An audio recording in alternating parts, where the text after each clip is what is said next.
How do I know I'm possessed? How do I know if somebody casted a spell or black magic on me or my family? So here's a couple things to remember.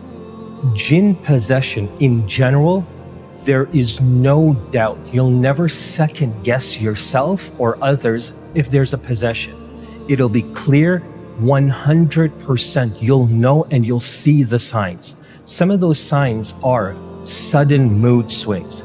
And we're not talking about the mood swings that everyone has from time to time. We're talking about something that you experience or someone near you experience that's not part of their character. You've never seen them react or behave this way. And it came out of nowhere. It was very sudden, it was spontaneous, and it caught everyone off guard. So mood swings in general that happen rapidly and very sudden is one strong sign of possession or black magic. Number two, you'll start to see unusual habits. So for example, a person might be waking up at odd hours in the night and just standing in a corner, or bizarre, unusual behavior. When they're sitting at the dinner table, they don't want to eat with you, or they want to eat something that isn't good for them, or something that's spoiled, or they'll go to the garbage bin and start picking out some of the trash and consuming that. So really bizarre, unusual behavior that isn't normal for anyone is another sure sign. Number three, if you feel like you're possessed or there's something lurking in your house, some of the most common examples I hear about is I was sitting at home and I heard a door slam, or I could hear footsteps going up and down. Listen, brothers and sisters, there's one very important point to keep in mind.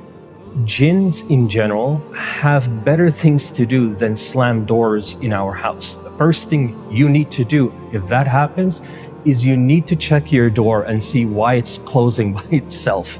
So get a repairman or fix the problem.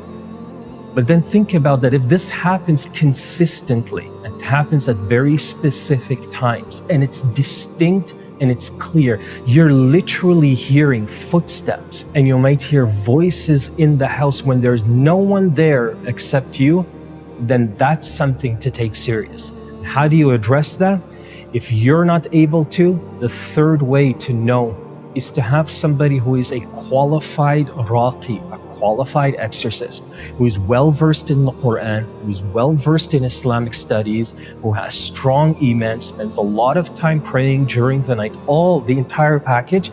That's somebody that you want. You can have them come to your home or read some Quran on you. And the people who do this, they know of specific verses throughout the Quran that they will choose and recite on you based on the problem. So you find somebody that can quote unquote assess and treat the issue and go from there, insha'Allah ta'ala.